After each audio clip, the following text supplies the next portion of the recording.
अरे बउआ सब अरे देखी रे अरे छौरी और न्यूरा के बड़का हल्ला फसाद बदल के रे बउआ डीजे पर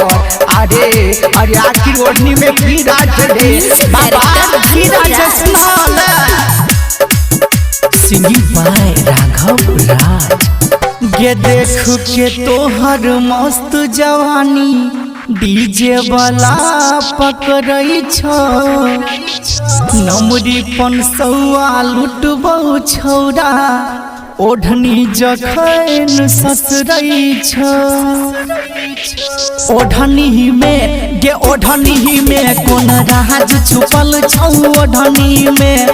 ओढ़नी में गे ओढ़नी में कोन राज छुपल छौ ओढ़नी में ओ गे बुची गे हमरो कनी बता दे न गे कथी रात में ठीक गे गई ओढ़नी में गे ओढ़नी में कोन राज छुपल छौ ओढ़नी में ओढ़नी में ई ओढ़नी में कोन राज छुपल छौ ओढ़नी में। सुन रहे छी कंचन रिकॉर्डिंग स्टूडियो से डीजे धनुराज हे गई कैमरा वाला भीड़ में खाली तोरे फोटो खींचै छौ कमर गजब के हिलै छौ तोहर ढोरियाटा पीसै छौ ओढ़नी में गे ओढ़नी में कोन राज छुपल छौ ओढ़नी में ओढ़नी में गे ओढ़नी में कोन राज छुपल छौ ओढ़नी में। आगे लॉलीपॉप देखी गे डीजे वाला टाक झुकनियों मुझे ध्यान दी गई ओढ़नी में गई ओढ़नी में कोन राज छुपल छौ ओढ़नी में ओढ़नी में गई ओढ़नी में कोन राज छुपल छौ ओढ़नी में।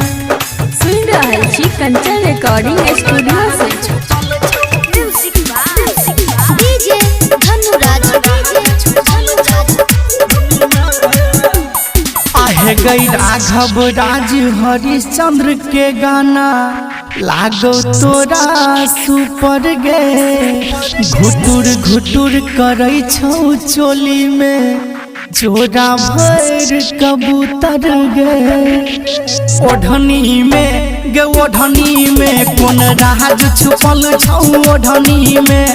ओढ़नी में ई ओढ़नी में कोन राज छुपल छौ ओढ़नी में। अरे राधे रे बाप कर दे हो गमा गम करे रे बउआ रे कोनो जरूर बात हो रे ओढ़नी में गे ओढ़नी में कोन राज छुपल छौ ओढ़नी में ओढ़नी में गे ओढ़नी में कोन राज छुपल छौ